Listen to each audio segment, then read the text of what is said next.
Hey guys, welcome back to the Photography 101 course. Now we'll talk about a very crucial aspect of photography which definitely cannot be overlooked, and that is composition. So what's composition, guys? So basically, composition is the arranging of elements in a photographic frame to tell a story that you see in the best intended way possible. For example, in this image that you're seeing right now, I chose to put the man to the left and allow the sheep to sort of stay towards the right of the frame. If I had chosen a lower perspective, maybe I could have avoided the sheep. If I had chosen a higher perspective, maybe I would have just seen the ground and still not seen the sheep.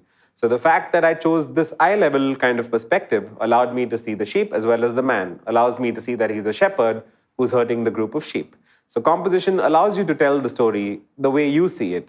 Okay, now let's talk about the importance of composition. Let's say you click a picture, edit it to the best of your ability, have a beautiful background, beautiful subject, and all of the elements that are needed to make a great picture. Let's say you finally print it on amazing quality paper and put it up in your house.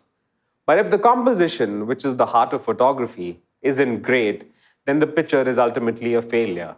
But if the composition is good, on the other hand, a lot of your other sins will be forgiven. For example, some of the best images in the world are slightly out of focus.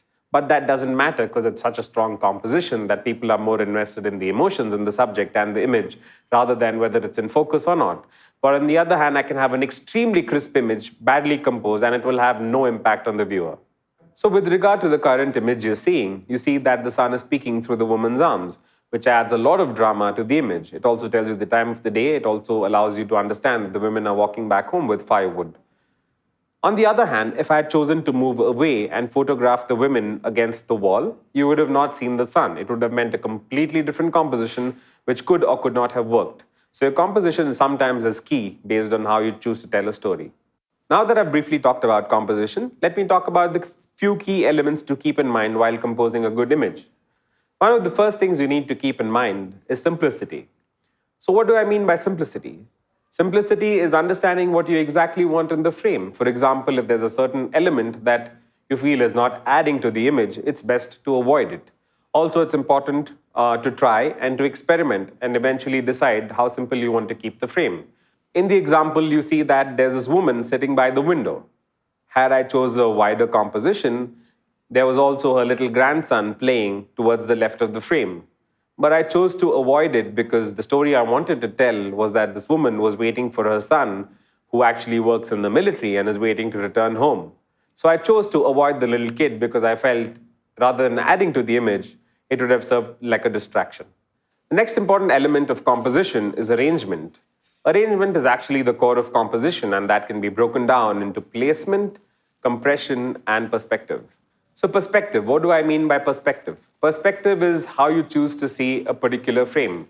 Whether you choose a perspective that is low angle, which means you're very close to the ground, whether you choose a perspective which is mid-level or eye level, which means you just stand and shoot the subject directly, or the last option is a top-down perspective, which means you're standing tall and looking down at your subject.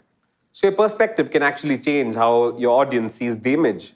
For example, if I want a man I'm photographing to have dominance and power, then I will choose a low angle and look up at him, which gives him a towering effect. On the other hand, if I want to shoot a man and make him look very tiny and weak, an option would be to shoot him from a higher angle, which would make him look very small and frail. Compression. What does compression mean? When you shoot an image with a longer focal length, elements in the frame seem compressed.